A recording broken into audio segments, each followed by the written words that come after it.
દર્શક મિત્રો, સેક્યુલર ગુજરાત ન્યૂઝમાં આપનું સ્વાગત છે। રાધનપુર ખાતે યુજીવીસીએલની ગંભીર બેદરકારી સામે આવી। પાટણ જિલ્લાના રાધનપુરમાં યુજીવીસીએલની ગંભીર બેદરકારી સામે આવી।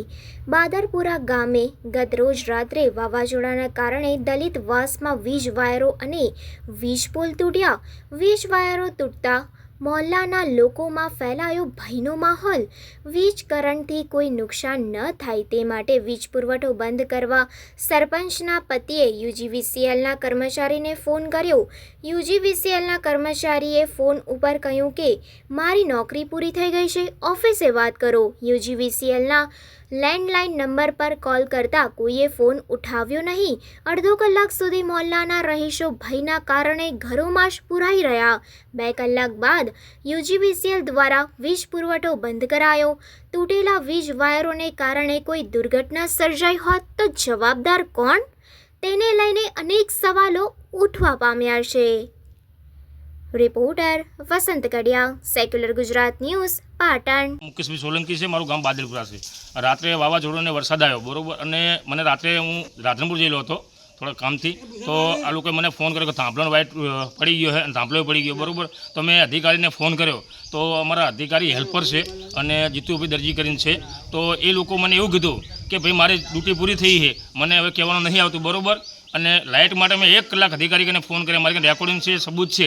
અધિકારીઓ ડાયરેક્ટ એવું કહે છે કે સામે ફોન ઉપાડતા નથી, તો અમારે લાઇટ બંધ કોણ કરે? તો આ લોકો રાતે ઘરમાં, હું રાતે આવ્યા પછી અધિકારીની ગાડી આવી મોડા લગભગ 2 કલાક પછી, બરાબર। અને આ લોકો ઘરમાં પૂરી રહ્યા હતા, નાના બચ્ચા હતા, કોઈની જાનહાનિ થાય, બરાબર, એના માટે મેં લાઇટ બંધ કરવા માટે એમને રિક્વેસ્ટ કરી, પણ કોઈ મને યોગ્ય જવાબ ના આપ્યો, બરાબર। હવે અમારા જેવા સરપંચના ગામડાઓના ફોન ના ઉપાડતા હોય તો આ માણસના ફોન ક્યાંથી પડે? એટલે મારી વિનંતી છે કે આવા અધિકારીને કાં તો બદલી કરે ને કાં આવા અધિકારીને સસ્પેન્ડ કરે। એમનું રેકોર્ડિંગ પણ મારી કને છે કે વારંવાર ગામમાં ઘણી જગ્યાઓ ફોલ્ટ થાય, રાતે 2-3 જગ્યાએ ફોલ્ટ અમે વારંવાર રજૂઆત કરી છે કે વાયર લીક છે, ધાંભલા પડી ગયા છે, પણ કોઈ અધિકારીઓ ધ્યાન આપતા નથી। એટલે તાત્કાલિક મારી સરકારને વિનંતી છે કે આવા અધિકારીઓ પર પગલાં લે ને કે આ લોકોને બદલી કરે ને તાત્કાલિક સસ્પેન્ડ કરે।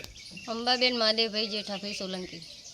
શું બનાવ બન્યો હતો? આ વાવાઝોડું વરસાદ આવ્યો, એમાં થાંભલા ને લીમડાનો કરંટ ભેગો થયો ને તો એકદમ શોર્ટ માર્યો તો સાહેબ બધાય ઘરમાં પૂરાઈ ગયા। 2 કલાકથી અમે ફોન કરતા હતા પણ કોઈ અધિકારી ફોન અમારા નહોતા ઉપાડતા। સરપંચને ફોન કર્યો તો સરપંચ કે ફોન કરે છે તો સરપંચને ફોન નહીં ઉપાડતા, અને અમને આગળથી એવું કહે છે કે સરપંચને જણાવો તો અમે સરપંચને જણાવીએ। સરપંચ તો કહે છે કે હા મતલબ ફોન નહીં ઉપાડતો, તો અમારે સાહેબ જીવવાનું કેવી રીતે? કરંટ અમારે બહુ જ આવતો હતો વાડાની અંદર। 1 કલાક લાઇટ બંધ જ નહોતા કરતા, ચાલુ રહેતી હતી।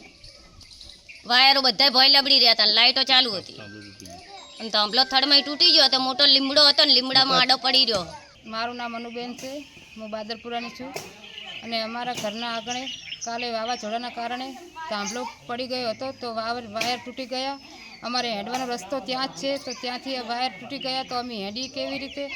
અને અમે ફોન કર્યો વિદ્યુત બોર્ડવાળાને, તો ફોન ઉપાડ્યો નહીં। અમે સરપંચને ફોન કર્યો તો સરપંચના ફોન પણ નહીં ઉપાડતા રહી।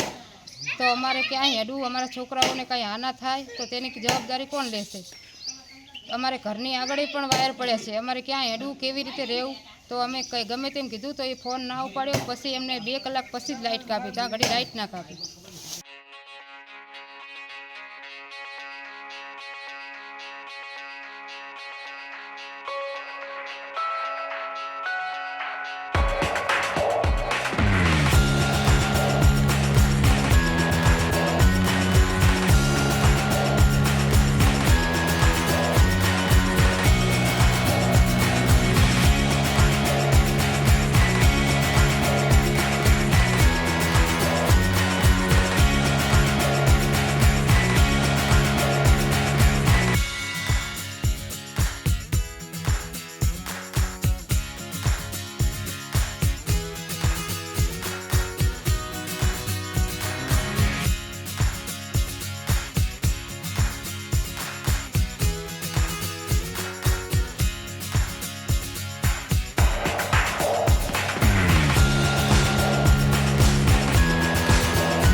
સમાચારોની અવનવી અપડેટ્સ માટે જોતા રહો સેક્યુલર ગુજરાત ન્યૂઝ।